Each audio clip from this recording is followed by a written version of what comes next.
Chodzi prysavačku, musí ten istý tam chodiť. To asi pomariť.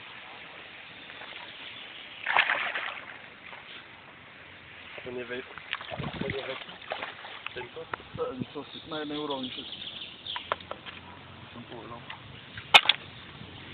To dopovieš ho vybrať?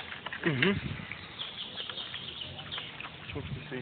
No, toto už máte veľa kapky. Jano, ukáž toč. Čo? Ty ideš ho ty vybrať? No, môžeme. Tohto máš väčšieho. Poď ma rukama. No Jano, poď do vody. Budeš mokrý. Máš sandále do doskom. Tak ukáž, chyť to a toč.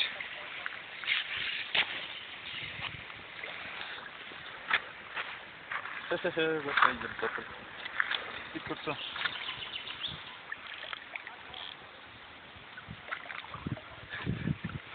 Do rukama, bo. Počkaj, dáte.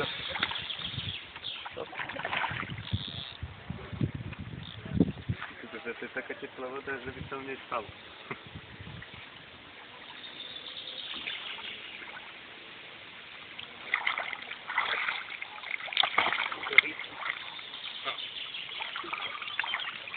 No, výborne.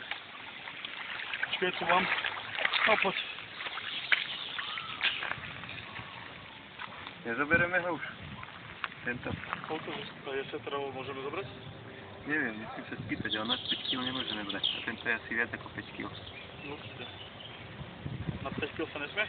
No tak, ale také máš... No ale keď máš iba jednu rybu. No ja si myslím, že by si ho mohol. To karata sme mohli dať do Čože by si z neho spravil tresku akurát.